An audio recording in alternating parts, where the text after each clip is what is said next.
थोड़ा सा एक्सपांड हो गया। হ্যালো এভরিওয়ান, চলে এলো শাকিব খানের দরদ সিনেমার নতুন আরেকটি আপডেট।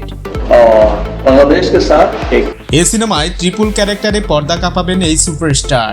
ছবিটি নানা কারণে মুক্তির তারিখ পিছিয়ে গেলেও এবারে আর এমনটা হচ্ছে না। পরিচালক অনন্য মামুনের তথ্য অনুসারে ছবিটি সেপ্টেম্বরের প্রথম সপ্তাহে মুক্তির কথা ছিল। পরবর্তীতে তিনি জানিয়েছেন সেপ্টেম্বরের শেষের দিকে মুক্তি পাবে। ছবিটি অলরেডি সেন্সরে জমাও দিয়েছেন তিনি।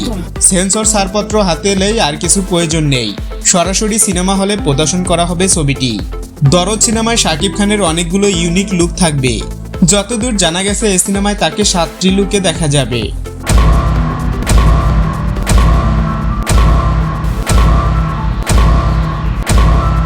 এবং তিনটি ক্যারেক্টার প্লে করবেন।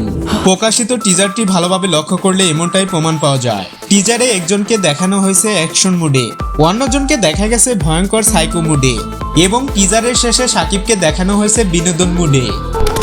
আমি তাহলে জিতেই গেলাম। তাছাড়া পরিচালক অনন্য মামুনও বিষয়টি ক্লিয়ার করেনি।